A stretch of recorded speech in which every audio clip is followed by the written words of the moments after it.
got to go through like two steps before it goes live. Don't know why it has to do all that, but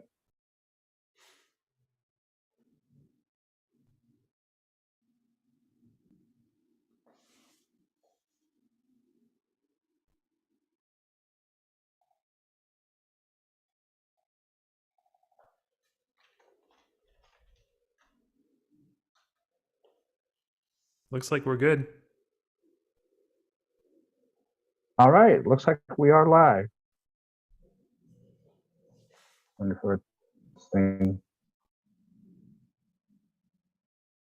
Um, well, I'm here with Aaron Clift again, third time's a charm, Yeah. and we're going to be talking about his latest album, The Age of Misinformation.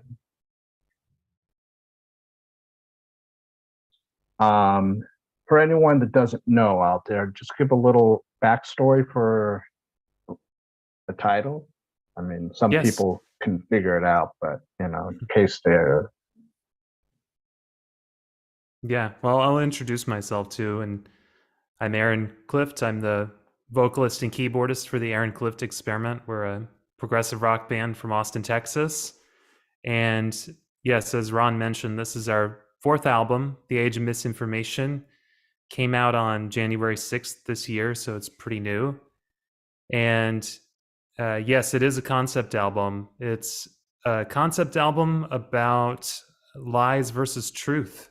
And it was inspired by a lot of events that are going on in the world in the last few years, as well as some of my own personal struggles over the last few years dealing with the pandemic and the lockdowns and a lot of other craziness that's been going on.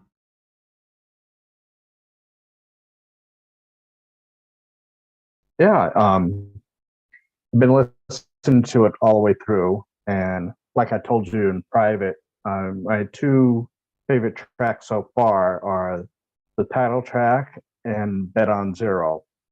I had that advance digital copy you sent me before the album came out, so at least I had like a little teaser of what was to come. And I mean, they're two different animals, but you know that it's the same band. That's the one. That's a wonderful thing I liked about that.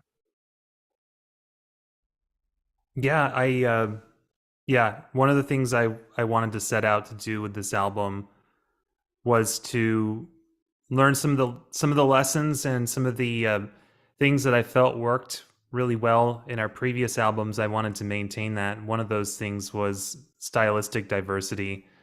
I think for me, it's important to have a variety of moods and a variety of styles in the album, but still keep it coherent and focused in this particular case on the topic for the concept. And so when you listen to the album, the first four songs are kind of the dark, heavy ones that are detailing the lies in various ways. Some of them talk about it on more of like a societal level. Some of it's more of a personal angle. And then starting with the fifth track on the album, Rise, that's where the mood shifts, and it's more of a, well, where do we go from here? How can we find our way towards the truth and towards a peace of mind? And that's kind of the thing I wanted to explore with this album. Yeah.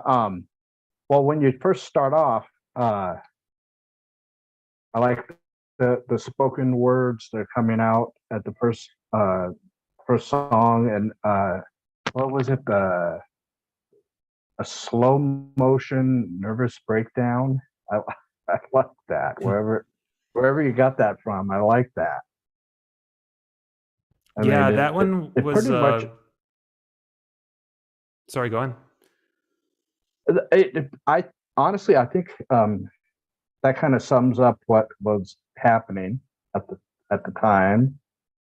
You know, and it's just kind of sent little chills up and down the spine because it was just so it spoke the truth, pretty basic and to the point. Yeah, certainly. I wrote the Age of Misinformation, the title track, in the summer of 2020. By that point, I had started songwriting on the album, and I'd written a couple songs, but I didn't necessarily go into this with okay, this is what my concept is going to be about.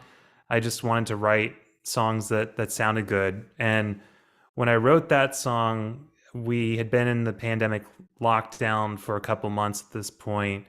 Things were looking really bad all over the United States and the world. There was a lot of political unrest, a lot of I was on social media a lot because I couldn't be around my friends in person, so it was really the only way to keep in touch. And I was just seeing the misinformation everywhere around me, and I thought to myself, I felt like I was living in this age of misinformation.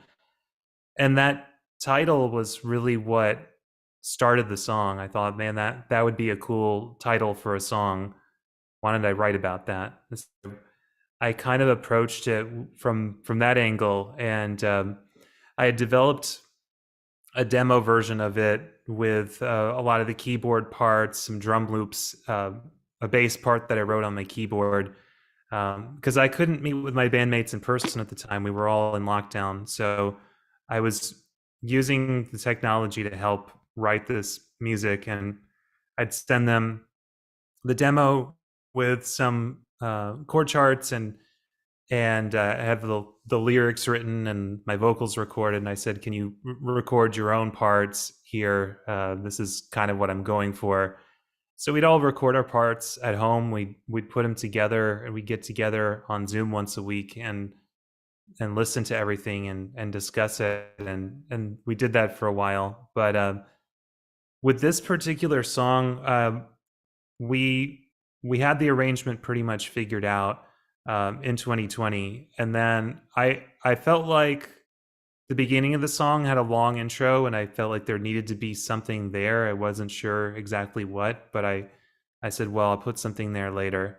And then in January 2021, there were the Capitol riots, and I felt like I had watched so much footage of that event. I felt like maybe there needed to be some news clips at the beginning of the album. I was inspired a lot by some of the music I'd heard from Queensryche. They did this on Empire and Operation Mindcrime, where there's some political commentary with spoken word there, and I thought it would be interesting to do something kind of like that. So I went through hours of footage of the Capitol riots, as many TED talks and news commentary about this topic of misinformation. And what I wanted to set out to do in about a minute and a half was tell the story of how we got here.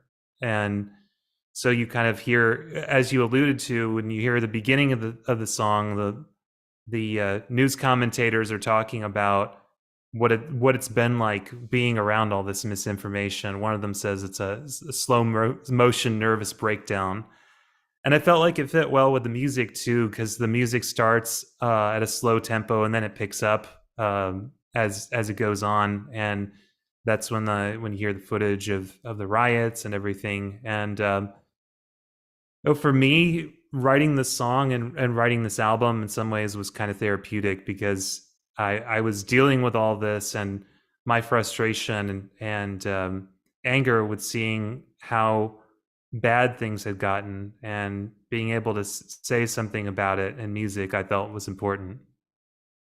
Right, right, yeah, and it's good to have that this kind of document this time in history, for later generations to kind of look back and see what the hell happened.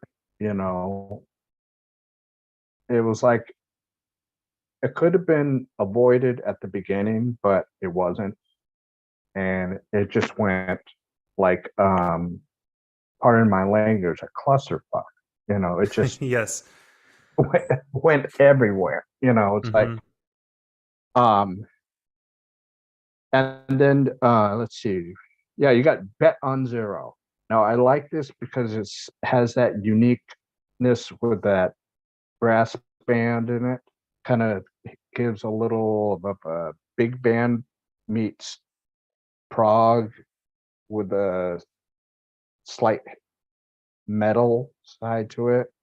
Just I thought that was a very unique thing, and I don't think I've heard anything quite like that.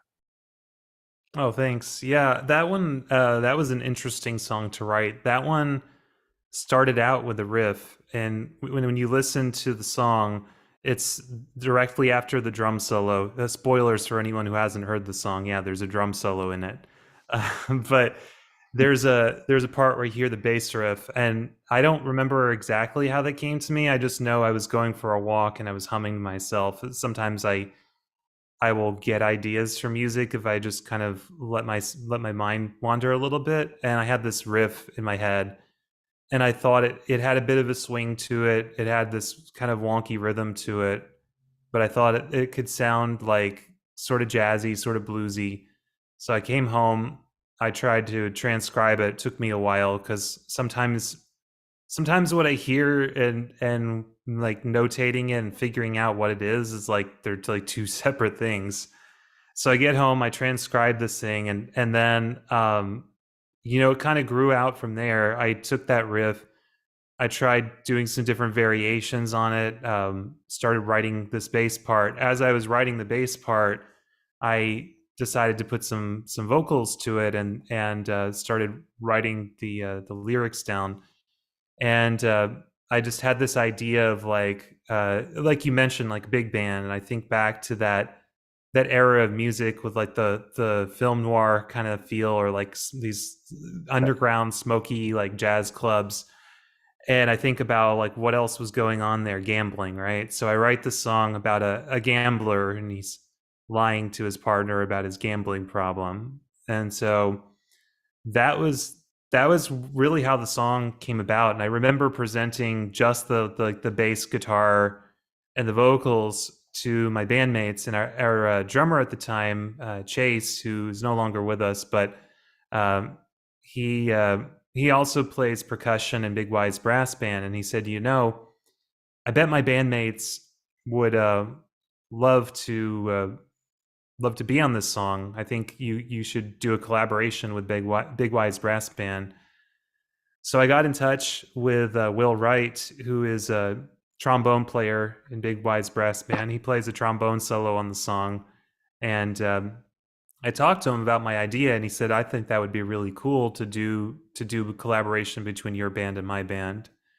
So I always like to do new things with every album, and I had never done a brass band thing before. I had written some orchestral music before, but not like a full blown like jazz fusion kind of thing. So I do listen to a lot of that though, and I love Duke Ellington's work. I love Charles Mingus a lot, and I was kind of inspired by them. And I listened to some of the stuff they did in their songs. I'm like, okay, I think I could put something in there where it kind of weaves in and out with the vocals, and that was really how the song developed. And I thought, well, if we're gonna do a jazz song, then we have to have some solos for different people. So we talked about who would do solos. Will does a trombone solo, uh, and then there's the saxophone solo. Colin Houlihan plays that one on baritone saxophone, and then Anthony Bassini, our guitarist, does a nice guitar solo, and then there's a drum solo.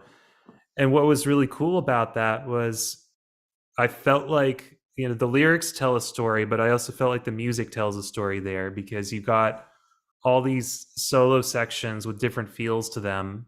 And my bandmates were asking me what I was going for. I said, well, the first section's got kind of a drunken feel to it, so maybe that could be where our protagonist is getting drunk and heading out to the casino. Second section's like with the saxophone solos, like where he's uh he's gambling and wheeling and dealing, and it's got kind of a this like sleazy feel to it. And then I said the guitar solos where he's running away from the cops.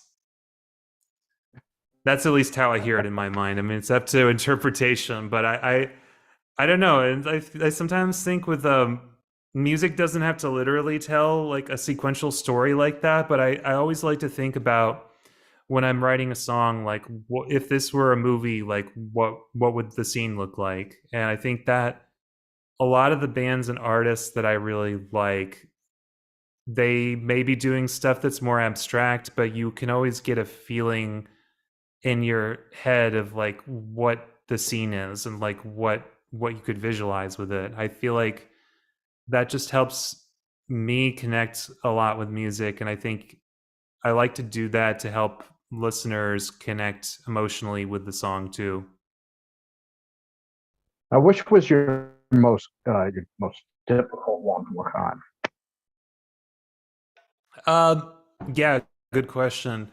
So I always tell people that there is for every album that we do with the Aaron Clift experiment, there's a challenge song. So and what I mean by challenge song is like, a song where I have a part maybe that's difficult in some way, or somebody else has a part that's difficult. But for me, that one was Rise, and for a couple of reasons. It was the keyboard part that I heard in my head versus actually executing it was hard. And you can look on our Instagram channel. There's a couple videos of me actually recording. I think it was from some of them were from 2021 or 2020, but I'm actually recording the part that you hear on the album, and it's challenging. The rhythm is tricky. The chords are tricky. Just executing all that was hard. And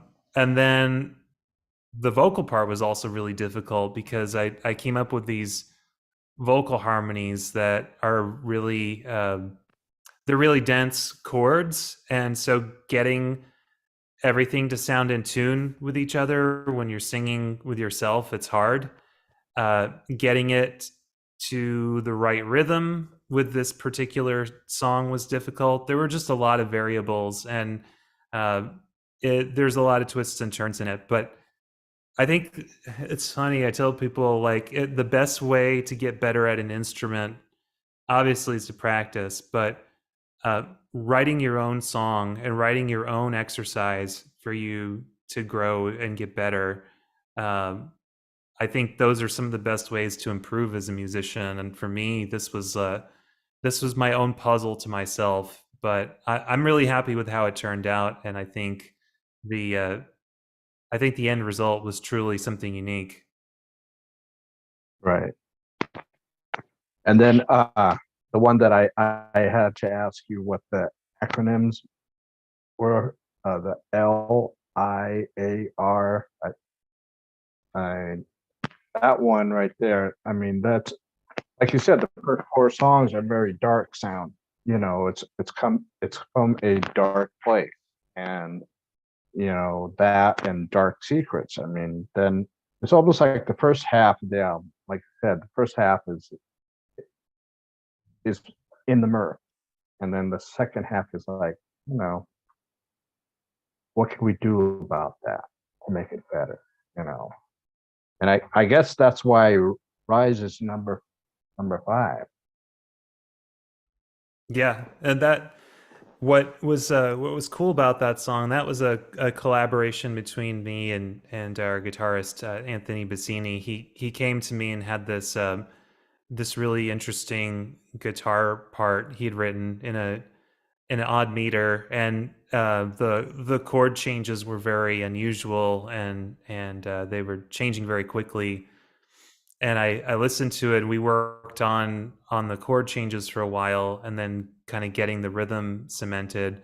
And then I had this very rhythmic like keyboard part, and then and then he had the guitar riff in the second part of the song, which I thought was really cool. It's like I could hear the way the song shifts. It shifts in tempo, shifts in rhythm, it shifts in like tonality. Like there's all these things that happen. So I'm that kind of inspired me to make the song a story about how we can move from ignorance to truth. And I remember, if you've ever watched The Matrix, you know that The Matrix is one of those movies that is kind of an allegory for that. There's also Plato's allegory of the cave tells that story. So this song was based around that concept. And when you look in the booklet of the album that you got, those the paintings, the pictures that are on the booklet with the lyrics, like that, those were taken directly from the lyrics to Rise. It kind of tells the story. Yeah, um, it's got to be so far. I think the most powerful kind of statement you can make in music this year. You know, and almost any year. I mean, everybody's talk has their lyrics from previous situations, but uh, with this alone, like it's a topic that I could be for endless debate, as to where it really truly happened, how it could be avoided again. Um, because like that, what's that old allegory, about history repeating itself? You know, Mm-hmm. if you're ignorant to the truth, history will repeat itself. We will have this again if people don't start, instead of listening to one side, listen to all sides and make up your own mind. Mm-hmm. Yeah, absolutely. It's one of those things. I kind of worried when I had written the song because I wrote it in 2020, and it took a lot longer to release this album than maybe some of the other ones because of just a lot of delays with the pandemic and a lot of other factors. And part of me worried. I was like, well, is this still going to be relevant when we release it in 2023? As it turns out, it's yeah, it's still more relevant than ever, unfortunately. It's only going to be a topic that grows more and more important as the world becomes more interconnected, and we start having I've been talking to all my friends, and I've been using OpenAI software, Chat GPT, just to help me sometimes with writing certain things. And it's one of those things. It's like the blurring the line between humans and machines and lies versus truth. It becomes more and more important to have that human element there to understand these things and to be critical of them. Yeah. So let people know what the acronym. So I'm gonna call it the acronym song so people can Liar? Oh, take a yeah. fire. It's in the lyrics. It stands for "Let It All Rot." You hear it in the end of the song. It's I wrote that song. I'd seen the movie Joker, and I really connected with the feeling of that in that movie of this society that's kind of in decay, and the people who are kind of left behind in that society being frustrated and angry. And I felt I felt very much that way too. That there was just there was a lot of talk from political leaders, but no real action, and just this feeling of like that they were telling us something one thing, but in secret they'd kind of given up on actually trying to help people, and then they were more concerned with maybe holding on to power or other things. And so that that's why I think it in some ways it's kind of like a dual meaning. Like, these people are lying to us, but they're also like, what are they lying to us about? They're lying to us about that they're going to actually help. And then Right. also that the protagonist in the song, at least in my interpretation, is like that the protagonist in this song himself is so jaded from all this stuff that goes on around him that he gives up too. and you know, and the cycle repeats. Yeah, that's the problem. It's an endless cycle, and somehow it's got to be broke. I mean, I don't think we'll be in a perfect society. I don't think it's ever going to be like that because you're always going to have dis- disagreements, but at least it's a disagreement. When it gets beyond a disagreement, then it's when you're in that cycle. And Yeah. at least to me, I mean, I don't watch a lot of news. I just watch things here and there because honestly, I kind of get a little ill watching. And like you say, I kind of it's like these are people that are supposed to take care of their constituents, and they're not,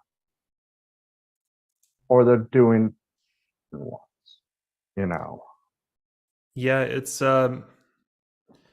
we have to hold people to a high standard, and I mean, I can see like I can see glimmers of hope. I think that there are with social media, there's also the potential for leaders to be held accountable in a way that Yeah, they weren't in the past. So that can be the positive for it. But if it if it's misused, you know, that is that's the unfortunate side of things. I remember reading this story a couple of years ago. I forget who it was, but somebody had developed a chat bot and they didn't put any like safety settings on this chat bot. And they said that within an hour or two of the chat bot going live, that they had like enough people had basically uh, program this AI to start becoming a racist, like Nazi sympathizer. And I thought, whoa, wow, this is some scary stuff because that that shows like the potential to misuse and you know, people.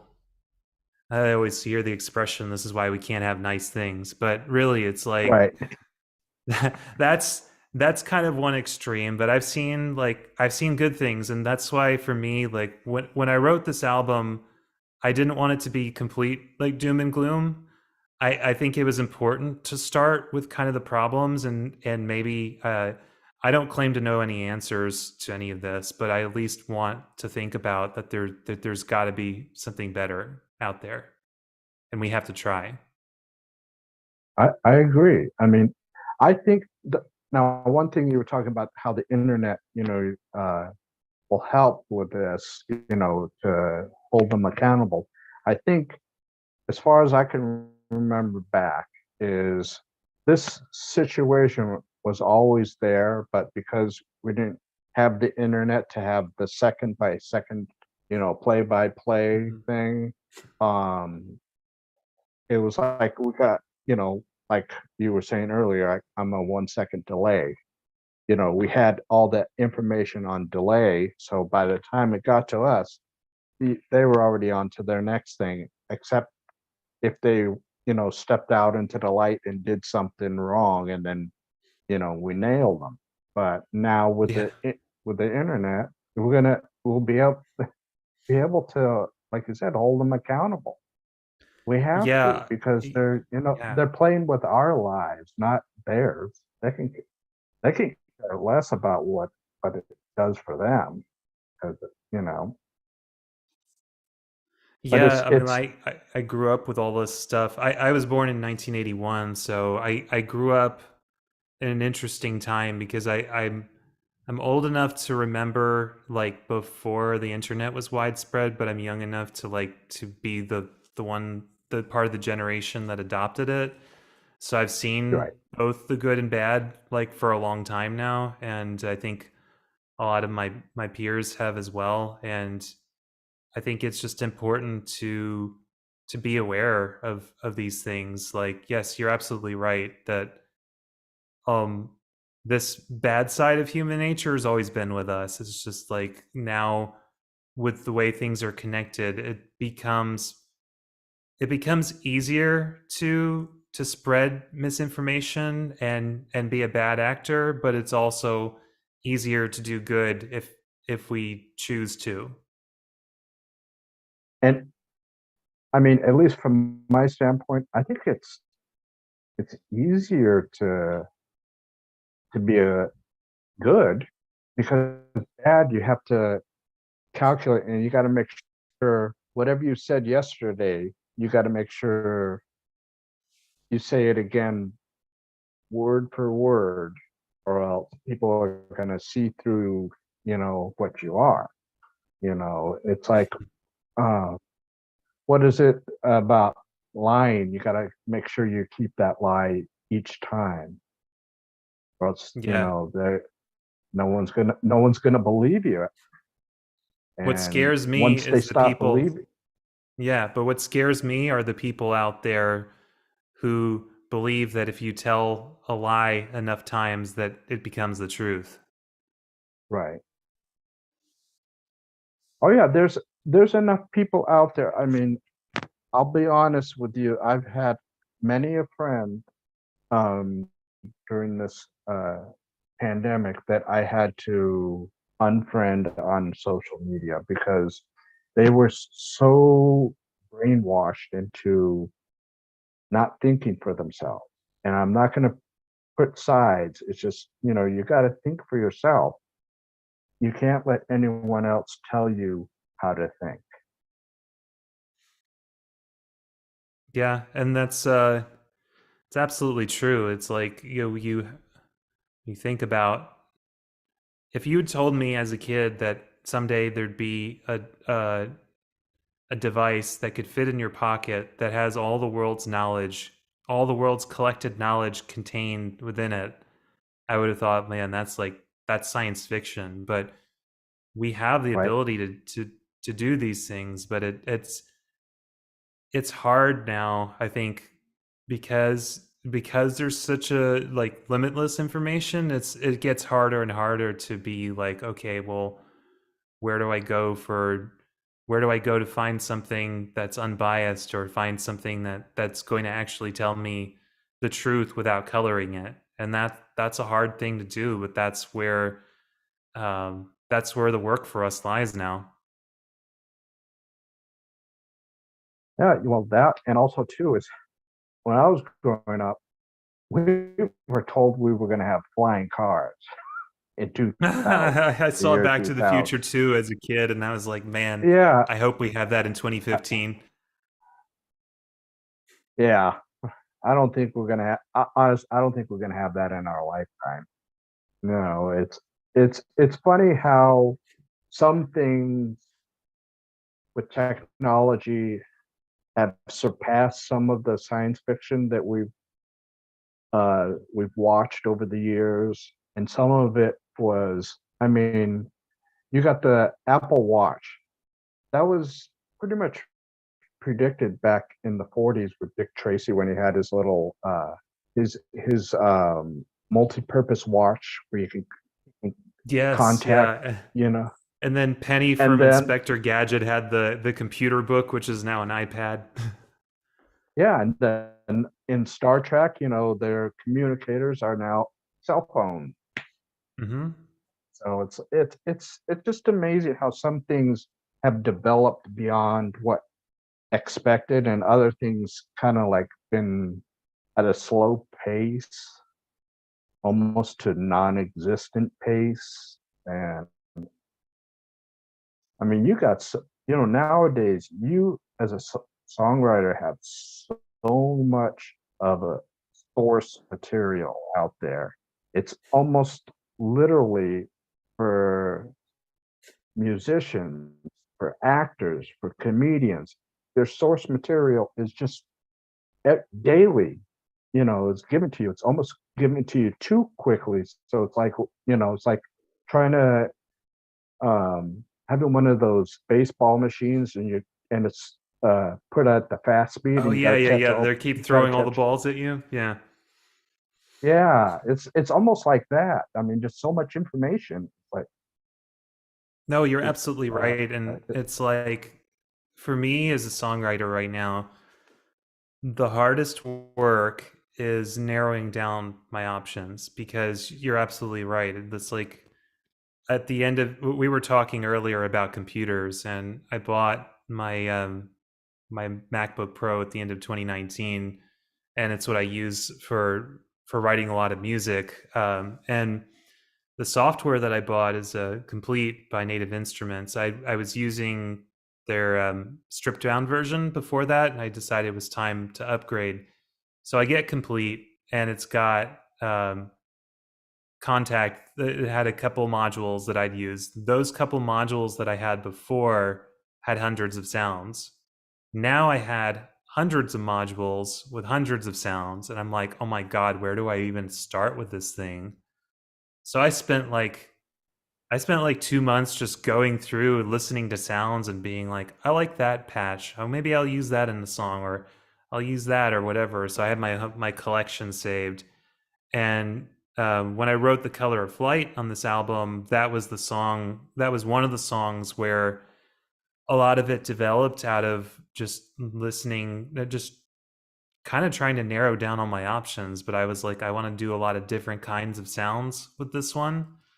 And but yeah, that was the hardest part because the chord progression is relatively simple, but it's like the orchestration, I guess you'd call it, but like just the arranging of it when you have that many options is it's challenging. Like, so for me as a songwriter, a lot of times I just have to put limits on myself and say, okay, well, I'm not going to do everything in this song. I'm just going to do this one thing or two things, and I'm going to try to do it well. And then I'll have another song where I can do this other thing, and so on. But yeah, that's where I feel like that's kind of where I feel like the human element is important with this stuff until AI gets so advanced that it can do all the work that we're doing. I feel like the human element is needed to kind of filter all the noise and help bring, I for lack of a better term, bring the humanity into the song and right. find it there. Yeah, that's the thing is nowadays, with the exception of the progressive rock genre and some of the rock genre, and probably jazz and other stuff, is they rely too much on the computer to the point where all they really need to do is there's no talent needed to, to click on different things that automatically make you a full song that sounds like a full song. I mean, not a demo, but an actual full length song. And and I've seen some of the different things on my tablet that I was testing it out, and there was one that it's like you can make like I made an '80s horror synth sound, and it's like it could have fit into any one of those '80s horror movies. Just and it's like all I did is press a couple buttons. I mean, I don't have any talent for that. So it's like it's making people that don't have talent able to make music or what they think is music, and then kind of cutting out the actual live musicians aspect of it, you know. Oh, I And think that's that's a that's the one tricky, thing.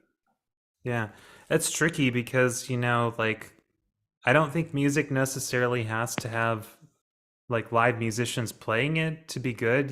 There's plenty of electronic music out there that that blows my mind, and then it really opens up the question of, okay, well, what makes this, what makes it good versus something that's not as good. I don't necessarily know, because it's not one of those things where the more complex it is or the harder it was to make it necessarily makes it better. It could have actually been something someone wrote in 5 minutes, but it's it's a tricky topic for sure. But my view Oh of it yeah. is all these things are tools. It's the question of like how do you use them? And tools can be used well, they can be used poorly. So I just you never know with some Well, things.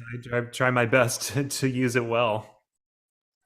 oh yeah, you do. I was more focusing it towards like pop music where they need to have the flavor of the day, so it's like they just punch it in and and then they auto tune the vocal. So it's like if I started singing, they can filter that into this to the auto tuner and make me sound amazing. I mean, and it's like that takes out the human element.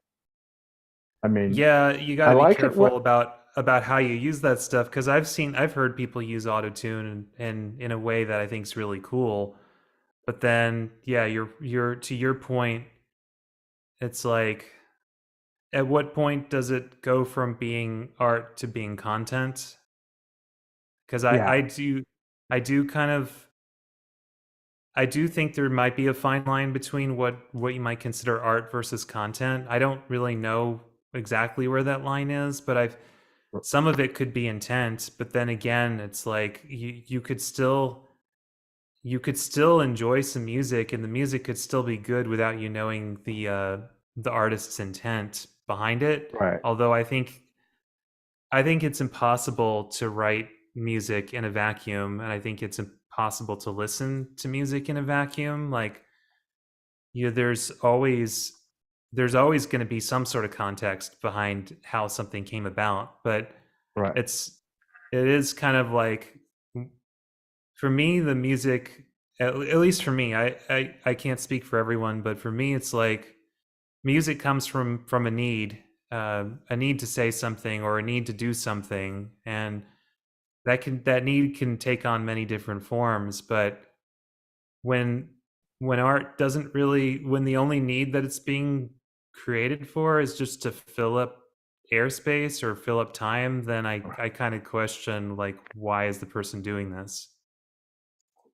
exactly. Yeah, that's that's kind of what I'm getting at. And also, it's like a friend of mine mentioned. He says a lot of it is like disposable music that it'll be everybody's favorite today, and then tomorrow they move on to the next one. And it's like that's why I like music that is timeless, whether it's in the sound or in on the concept or in the lyrics. And I mean, there's a lot of dated, mind you, there's a lot of dated stuff in prog. I mean, There's dated stuff from the every time 70s and period. 80s.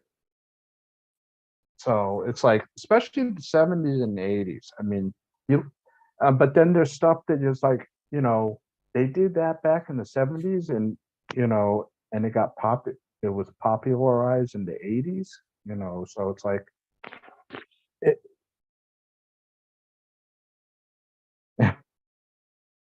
yeah, um, it's, it's really why I lean a lot of my listening habits to, progressive rock.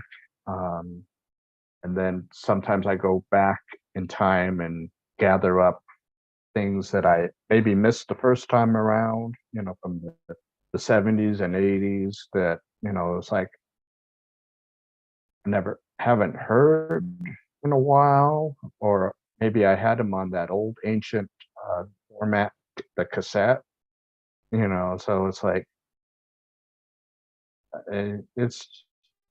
it's good to have a nice balance of both of those, the old and the new, because then you kind of appreciate where things are that happen now, where they came from. I agree. I think that to me has been one of the things I hope to continue with the Aaron Clift experiment. I think we're very much a modern band, but I grew up listening to a lot of the classic stuff, and modern music, and so I think all that kind of finds its way in different ways into what we do. And yeah, I think the benefit of time moving on is that the stuff that was dated and maybe not so good tends to get forgotten, and the better stuff tends to rise to the top and be remembered. It is interesting to see kind of, though, that some pieces of music that I think are not, that are underappreciated, then go through kind of a critical reevaluation. I was thinking particularly about, like, last year, how Running Up That Hill by Kate Bush, not Right. not only did it have a resurgence in popularity, but it actually was one of the biggest hits of 2022, and it came out Yeah. in 1985. I'd been listening to that song since I was a teenager, and I love Kate Bush, and she's one of my heroes. Um, Not a lot of people that I knew who she was, so I was introducing her to a lot of people. So that was their context for getting it. But I really like how a whole, younger generation has gone to appreciate the music, and I think sometimes, like I said, sometimes it just takes context to understand something. I was thinking about this, like, also with when we talk about movies and shows. Stanley Kubrick, I credit him to being one of the people that helped me understand and appreciate the more, like, recent sort of avant-garde classical music. I watched 2001 and A Clockwork Orange, and I love those movies, and The Shining as well, and, like, the music in them is pretty out there. But when you see it with what he was doing, like, visually and story-wise, it kind of makes sense. So, like, these really abstract pieces of music have been kind of given a new context, and then in a way, it helped me go back and appreciate the music and understand it for the original context it was in. But I think if I hadn't been given that doorway into it, I may have never appreciated it or never heard it in the first place. So yeah, I think as time goes on, I think having having ways that people can hear music differently and listen to it and like it is, I think that's a positive development that I've seen. Yeah. With me, when it comes to Kate Bush, it's like I, when I was working at a record store in the early 90s, one of the guys that I hired on, and he was listening to it a lot. And I'm like, going, who is this? And he told me who it was. And I was like, I like this. So I was late compared to, an older generation that probably heard her since day one. Mhm. But I was just right there in the middle, just before, actually before she kind of really just stopped, with the exception of, I think, what, 7 or 8 years ago, she did a nice residency over at the Hammersmith Mhm. Odeum or something like that. But she hasn't done anything since. But she, I mean, money wise, she doesn't have to now. She doesn't Yeah. have to now, because she's making the money that honestly was due to her back in '85. You know, that was, she earned it. So it's like anyone that says that she's gonna probably never, you can never see her in the limelight again, or making an album. That's the reason why she's getting her due, even though it's late. Yeah. Yeah, I mean, there's some artists that are popular now that were kind of not appreciated as much when I was younger, and it's interesting to see how those things go about. Um, the only thing that concerns me about nostalgia is it's weird, but you didn't used to see this quite as much. Now I'm seeing it more and more, that some of the older music is starting to compete with the newer stuff that's coming out there in a way that probably was not possible in older times. But, like, that older music, I think absolutely needs to be heard and needs to be learned and appreciated. But at the same time, it's like, are we going to be in an endless nostalgia cycle? Like, are in 30 years, are we going to be nostalgic for a show about nostalgia for an even earlier time? It's kind of weird, and Right. I've seen that. I've seen this debate in a lot of areas. It's happening.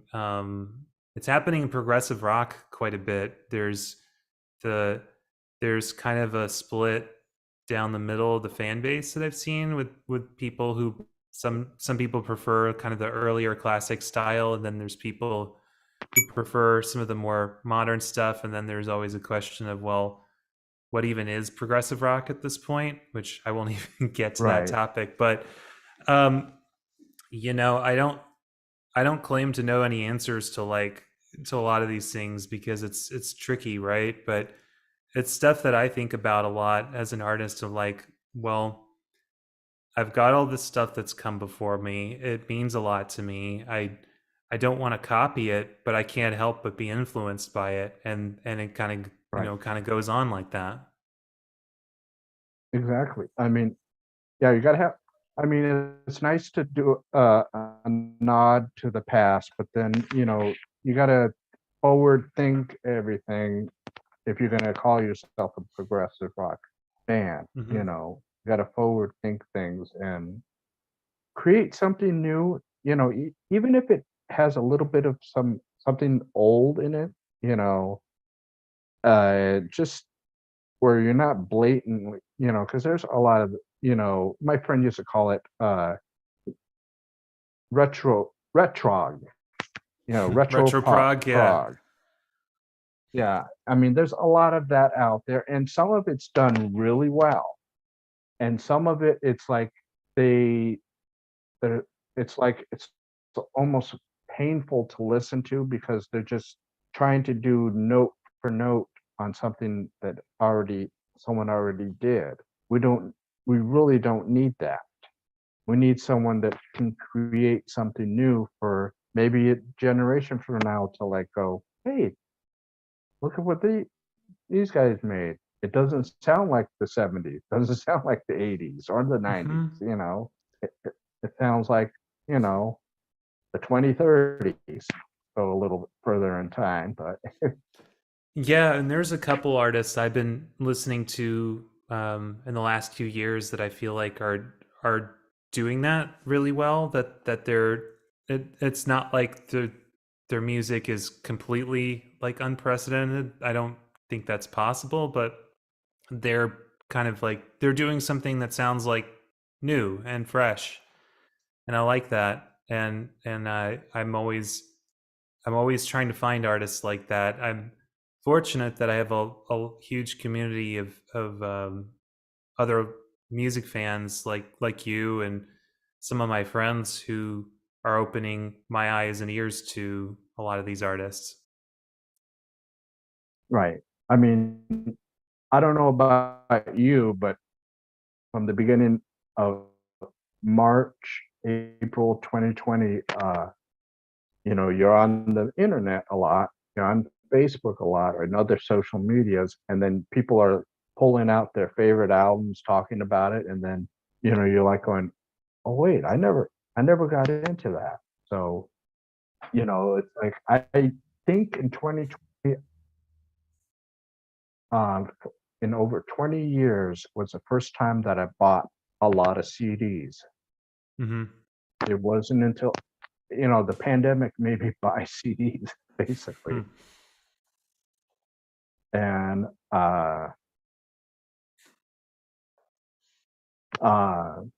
that's. I mean, I'm sure there's a lot of other people probably bought a lot more than I did, but in that year alone, I think I bought like close to 35 CDs, and I'm sure people bought hundreds that had they had the budget for it. But it's like I think it was a big surgence of sales for um, a lot of bands, you know, old and new. Because what else are we going to do as a society? But stay in our houses. We can't go over to your friend's house and Hmm.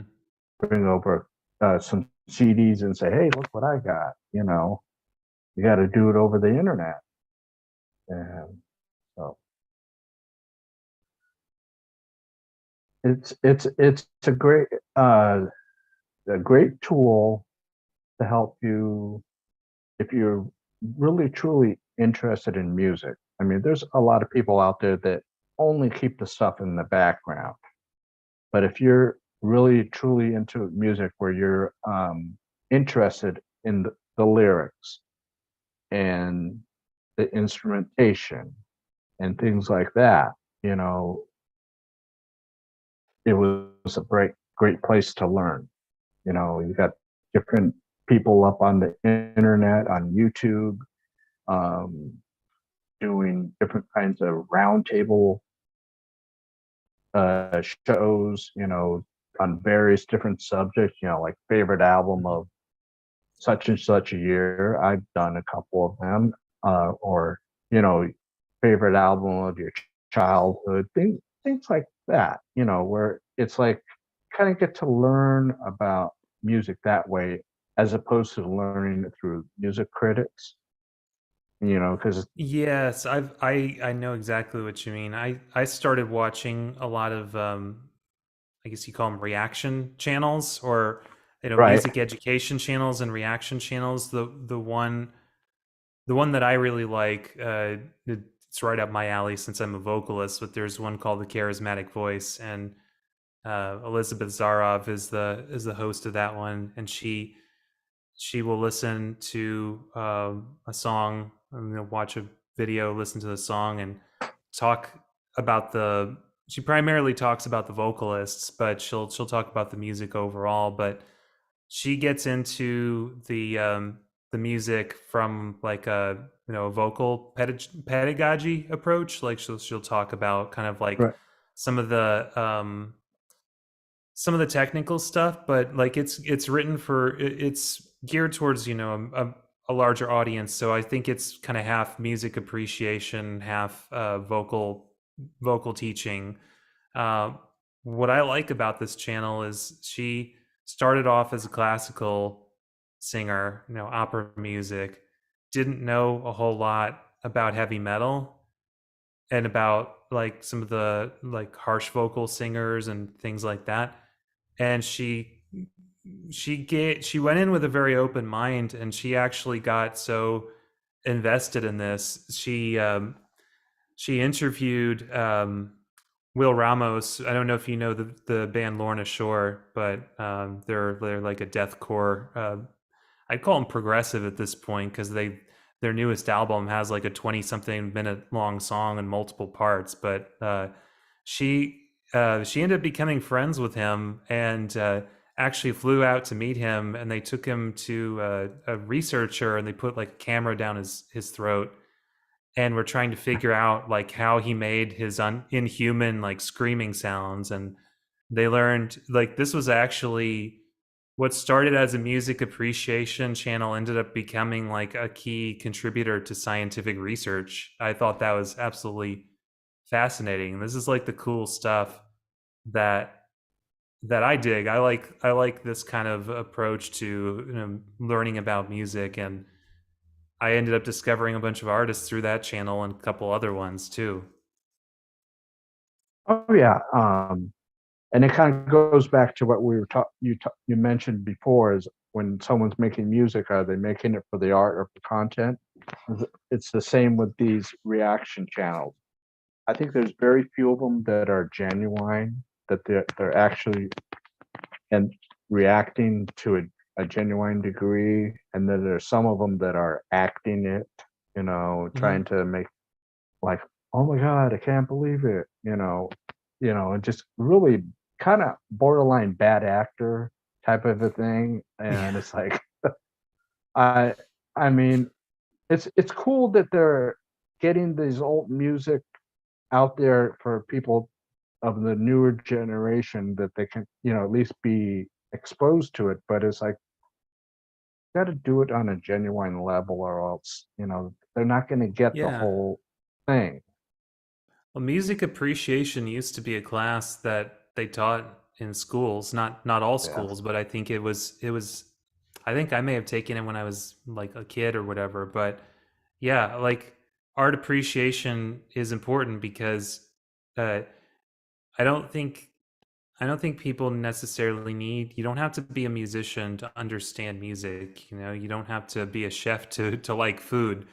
But I think it's important to like to know why you like something and Exactly. to maybe understand a little bit more about how something is put together. For me, it was always one of those things when I learned music theory in school, it made me appreciate the music even more because it's like now I'm peeking under the hood of the car and I understand how the machine is made, but it's still like there's still something intangible about that you just can't quantify, but it's there. And at Right. least understanding like those elements to me, I think can make people better listeners and it can lead to better art too.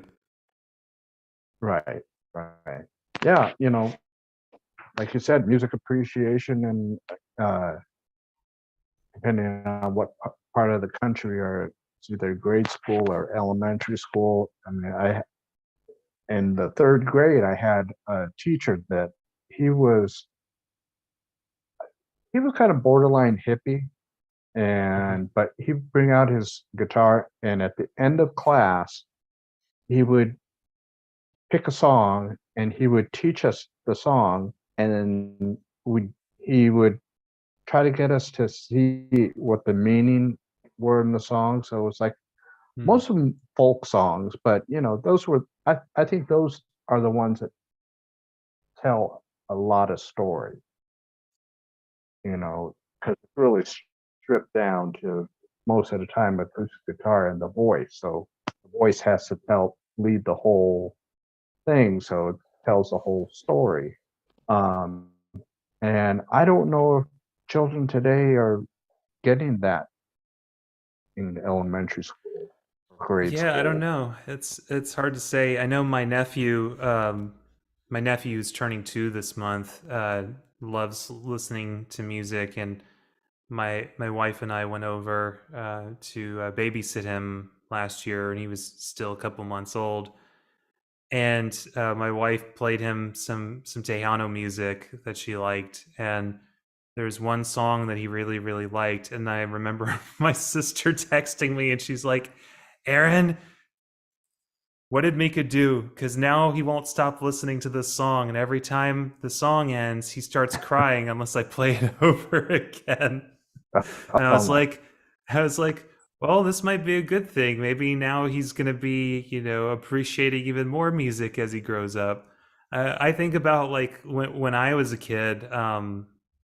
One of my first words was side because, and that was my word for music because my parents used to play LPs for me, and my mom would always flip it over to the other side, and that was, I got my initial exposure to music from like children's stuff that she was playing for me, and then when I got a little bit older, I'd hear my parents like playing the Beatles and Led Zeppelin and Bob Dylan, some of that stuff. That was my early introduction to music, and I think for me that was my context as like, well, this is my parents' music, but also um, seeing those album covers and hearing them tell my dad tell a story about how he listened to Led Zeppelin when he was younger, or my mom telling me about like the songs that she grew up and some of her own personal stories that became kind of my association with the music, but it also like gave me a way to sort of understand and appreciate it. So yeah,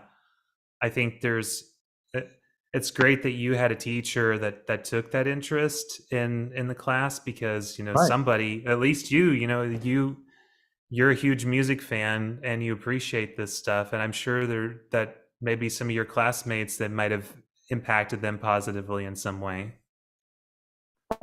Oh, I'm sure there's a few of them from my time that have gone on to. I mean, I can think of one. I mean, wouldn't say like it's big time, but one of the people No, he was in a band called Armored Saint. Oh yeah, I've heard of them. Metal band, Yeah, he's right? in that. Yeah. There was quite a few other people. I mean, he also does a band with his brothers and a guitar player that played with Dio. So it's like, they got a Wow. nice little pedigree going there. But it's like, and these are kids that paid attention to the music at in school. It was an important thing. It's just what I think a lot of people would benefit, even as adults, to just get a little bit of an appreciation for a song. So that's like you're saying, is someone that not only reacts to, but maybe analyzes the song. You know, I Mm-hmm. think there's one guy on there. I can't remember his name. Um, oh, the Daily Doug. Mm-hmm. He he analyzes it. He's a classical composer, and he analyzes all sorts of music from Yes, various genres. I think I've seen some of his videos. Yeah, like that stuff's Like, interesting to me because it's like everybody can have their own unique perspective on music, but you can't listen to music in a vacuum. I think it's important to know like and that's kind of the challenge right now that we have is when I hear it, I can't remember what the statistic is, but they how many new albums and new songs are released daily just on Spotify, but the number the number in one day is higher than the number of albums that were released in a single year back in the 70s, and that's mind blowing to me. But I think it also speaks to that um, the cost of recording an album and the ability to do this has there aren't any gatekeepers anymore. It's really like people in their bedrooms can make this stuff, and right, I think that's great, but at the same time it's like you mentioned earlier, like how do you cut through all this noise? And I think having people out there who can be conduits for this music, who can help introduce it to people and help people understand it a little bit more is so important. And when I think about some of my favorite bands, and some of them I discovered through online stuff, just from going to websites, but honestly, a lot of it was because my friends were listening to it, and they're like, "You should check this out." And I'm like, "I like that guy. I'm gonna listen to what he tells me to listen to." right, And he might, right. and my friends might say, "Oh, you got to hear this. It's like this has a really sick, sick chord progression, or it sounds, the beat slaps or something like that." And I'll listen to it because I'm like, all right, let's see what's so cool about this. And I'm like, oh yeah. And sometimes I don't agree, and then other times I'm like, yeah, this is pretty awesome. So Right, I think right. everybody needs a little bit of that in their life to kind of find a way in. I kind of view those people as maybe pushing me in the right direction, and it's up to me to go further into it. Uh, Hmm. so whenever someone recommends something to me, um, I have to go investigate it first before I Hmm. do what they call a blind buy. Hmm. I did that too much in the 90s and wasted a lot of money on stuff that I really didn't like. And so you got to investigate. Someone tells you, recommends you this album by such and such. You go, oh, okay, investigate it. See if it's for your ears. Hmm. Just because it's for their ears won't, doesn't necessarily mean it's going to be something you're going to enjoy. I always ask people a question, That's like why. I ask them what is this album about, or like how would you describe it? I ask people how would you describe it, and then I ask what did you like about it. that's a